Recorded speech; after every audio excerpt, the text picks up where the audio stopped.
আসসালামু আলাইকুম রহমতুল্লাহ। আমাদের চ্যানেলে আপনাকে স্বাগত।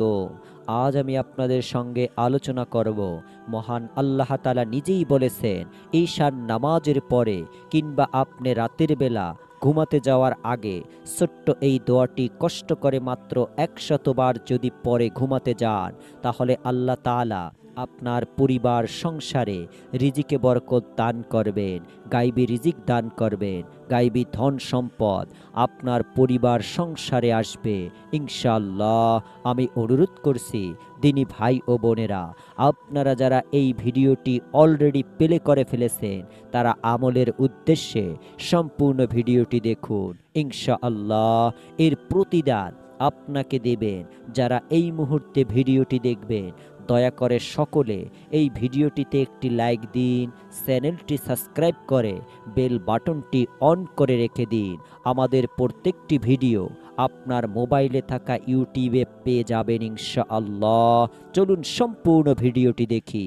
ঈশা ও ফজরের নামাজের জামাতের গুরুত্ব সবচেয়ে বেশি। ৫ ওয়াক্ত নামাজের মধ্যে এই দুই সময় মানুষ সাধারণত পরিবারের সঙ্গে সময় কাটায় এবং বিশ্রাম করে থাকে। ফলে এই দুই ওয়াক্ত জামাতে শরিক হতে যথেষ্ট অবহেলা ও গাফেলাতি হতে দেখা যায়। এজন্য হাদিসে বিশেষভাবে উৎসাহিত করা হয়েছে এই দুই ওয়াক্ত নামাজের বিষয়।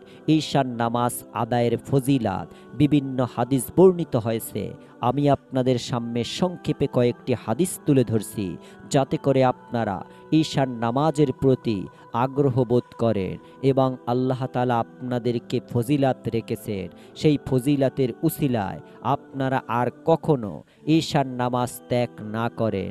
আল্লাহর রাসূল সাল্লাল্লাহু আলাইহি ওয়াসাল্লাম বলেছেন, যেই ব্যক্তি জামাতের সঙ্গে ঈশার নামাজ আদায় করল সে যেন অর্ধরাত্রি নামাজ আদায় করল, আর যেই ব্যক্তি ফজরের নামাজ জামাতের সঙ্গে আদায় করল সে যেন সারা রাত জেগে নামাজ আদায় করল। সুবহানাল্লাহ। মুসলিম শরীফের 1377 নম্বর হাদিস। অন্য আরেক বর্ণনায় এসেছে, যেই ব্যক্তি ঈশা ও ফজরের নামাজ জামাতের সঙ্গে পড়ল সে যেন সারা রাত দাঁড়িয়ে নামাজ পড়ল। সহিহ মুসলিম শরীফের 6756 নম্বর সহিহ একটি হাদিস। বুখারী শরীফের সহিহ হাদিসে রাসূল সাল্লাল্লাহু আলাইহি ওয়াসাল্লাম আরও বলেছেন, মুনাফিকদের জন্য ফজরের নামাজের চেয়ে অধিক ভারী কোনো নামাজ নেই। এই দুই নামাজের ফজিলাত যদি তারা জানত তাহলে হামাগুড়ি দিয়ে হলেও তারা জামাতে উপস্থিত হতো।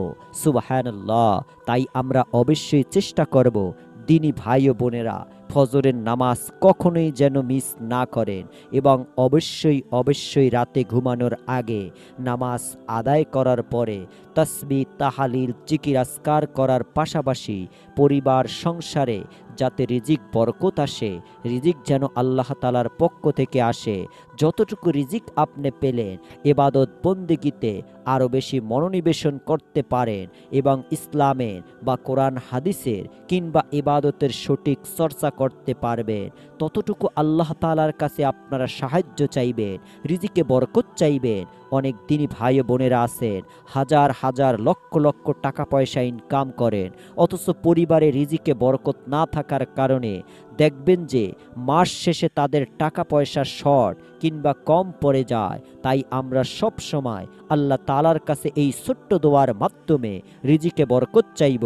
অনেক দিনই ভাই ও বোনেরা আছেন অল্প ইনকাম, অল্প টাকা পয়সা আয় রোজগার হয়, অথচ আল্লাহ তাআলা তাদের পরিবার সংসার রিজিকে বরকত দেওয়ার কারণে তাদের পরিবারে সমস্ত মানুষদের আল্লাহ তাআলা অশেষ রহমতে সুন্দরভাবে পার করে দেন। তাই আমরা অবশ্যই আল্লাহ তাআলার কাছে গায়বী রিজিক বরকত চাইব। গায়েবের মালিক হলেন একমাত্র আল্লাহ তাআলা। আমাদেরকে আল্লাহ তাআলার কাছে গায়েব থেকে রিজিকের জন্য চাইতে হবে। আল্লাহ তাআলার দুয়ারে আমাদেরকে ধর্ণা দিতে হবে, তাকে ডাকতে হবে, এক মন এক চিত্ত জয় করে নিতে হবে। তাহলে আপনি গায়েবী ধন সম্পদ পাবেন, আপনি রহমতে ভরপুর হবেন ইহকালীন ও পরকালীন জীবনে। আমি আপনাদের সামনে এমন একটি ছোট্ট দোয়া শিখিয়ে দিচ্ছি এবং নিয়ম সহকারে আপনারা যদি আমলটি করেন তাহলে আল্লাহ তাআলা আপনাদেরকেও রিজিক বরকত দান করবেন, আপনার পরিবারে বরকত দিবেন। প্রথমে ছোট্ট একটি আমল শিখিয়ে দিব। এই আমলটি আপনারা চলতে ফিরতে সব সময় জারি রাখবেন। কেউ যদি গায়বী রিজিক পেতে চায় বা গায়বী টাকা পয়সা পেতে চায় তাহলে তার উচিত হবে বেশি বেশি তওবা ইস্তিগফার করা। অর্থাৎ আমরা চলতে ফিরতে সব সময় অন্তত দিনে 100 বার করে আস্তাগফিরুল্লাহ এইভাবে পড়ার চেষ্টা করব। যখন সময় পাবো তখনই পড়ার চেষ্টা করব। অন্তত নফল নামাজগুলো পড়বেন, বেশি বেশি পড়ার চেষ্টা করবেন। আর গায়বী রিজিক পাওয়ার যেই দোয়াটি শিখিয়ে দিচ্ছি নিয়ম মেনে এই দোয়াটি আপনারা পড়বেন। নিয়মটা আমি শিখিয়ে দিচ্ছি ইনশাআল্লাহ। আপনারা দোয়াটি আগে শিখে নিন। দোয়াটি আপনারা রাতে ঘুমাতে যাওয়ার আগে ঈশান নামাজের পরে আপনারা ইনশাআল্লাহ পড়তে পারবেন। অন্তত 100 বার দোয়াটি নিয়ম মেনে পড়তে হবে। তো দোয়াটি হলো আল্লাহুম্মা কফিনি বি হালালিকা আন হারামিকা ওয়া আগনিনি বিফাদলিকা আম্মান সিওয়াক। আল্লাহুম্মা কফিনি বি হালালিকা আন হারামিকা ওয়া আগনিনি বিফাদলিকা আম্মান সিওয়াক। আল্লাহুম্মা কফিনি বি হালালিকা আন হারামিকা ওয়া আগনিনি বিফাদলিকা আম্মান সিওয়াক। এভাবে 100 বার পাঠ করবেন। নিয়মটি হচ্ছে আপনাকে দোয়াটি পড়ার আগে অন্তত 11 বার দুরূদ শরীফ পাঠ করতে হবে এবং শেষে আবারও 11 বার দুরূদ শরীফ পাঠ করতে হবে। যে কোনো দুরূদ পড়তে পারেন। আমি সবসময় আপনাদেরকে ছোট্ট দুরূদগুলো পড়তে বলি। আপনারা অবশ্যই চেষ্টা করবেন দুরূদ ইব্রাহিম যা আমরা নামাজের বৈঠকে পড়ি সেটি 11 বার পড়ে নেবেন। আগে পরে দোয়াটি পড়ার আগে এবং পরে আমি আবারও ছোট্ট দুরূদ একটু শিখিয়ে দিচ্ছি।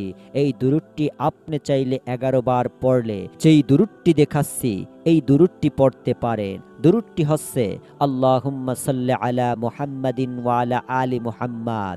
আল্লাহুম্মা সাল্লি আলা মুহাম্মাদিন ওয়া আলা আলি মুহাম্মাদ। আল্লাহুম্মা সাল্লি আলা মুহাম্মাদিন ওয়া আলা আলি মুহাম্মাদ। এভাবে দোয়াটি পাঠ করবেন। তারপর যেই দোয়াটি দেখাচ্ছি গায়বী ধন সম্পদ টাকা পয়সা পাওয়ার দোয়া, এই দোয়াটি আপনারা 100 বার পড়বেন। আল্লাহুম্মা কফিনি বি হালালিকা আন হারামিকা ওয়া আগনিনি বিফাদলিকা আম্মান সিওয়াক। 100 বার পাঠ করার পরে শেষে আবারও যেই দুরূদ শরীফটি দেখাচ্ছি এটি পাঠ করবেন। আল্লাহ তাআলার কাছে 2 হাত তুলে দোয়া করবেন। পরিবার সংসারে রিজিকে বরকত চাইবেন। ইনশাআল্লাহ আল্লাহ তাআলা আপনাকে অবশ্যই খালি হাতে ফিরিয়ে দিবেন না।